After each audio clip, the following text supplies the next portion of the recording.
Joshua, a construction developer of a housing project called Makati Villas, is at the construction site for the first time.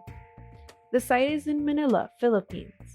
Here, typhoons sweep through regularly each year, causing damage from high winds and flooding.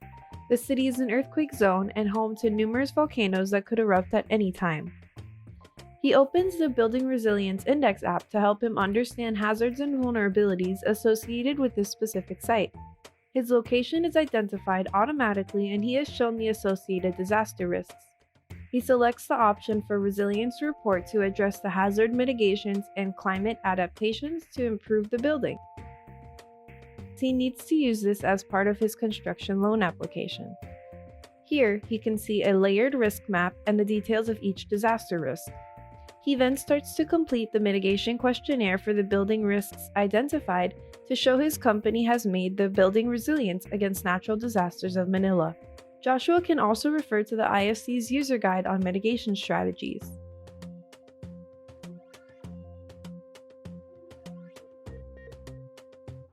The resilience status and score are then updated based on the input he has provided. He generates the standardized letter grade of resilience status. His construction project submits it to the Philippines Commercial Bank for a construction loan. The woman who manages such construction loan applications is Teresa Santos. She's in charge of real estate investments at the Philippines Commercial Bank. Teresa needs to know how much of her bank's real estate portfolio is exposed to natural disasters. She is partnered with the IFC to utilize the Building Resilience Index for this analysis. She and her team work with real estate developer clients and report each project resilience by the Building Resilience Index app. Teresa reviews the reports generated by her clients who use the BRI app, with each report assigned a standardized letter grade.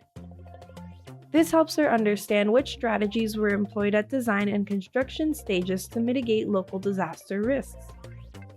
Teresa learns that of her $1 billion real estate portfolio, 40% of the building assets by value have a letter grade of A. 30% of her portfolio by value has a letter grade of B, 20% of C, and 10% has a rating of R, which is the highest risk. Teresa can now start making portfolio decisions that would better prepare her in the event of another disaster. A few months later, the Makati Villa is done and has a prospective buyer. Clark recently moved to Manila from Cebu for his new job opportunity. He's by himself for a few days while he finalizes a place for him and his family to live. He finds a place he likes, but he wants to understand the potential risk associated with the property. He quickly turns to the Building Resilience Index app and provides the location details.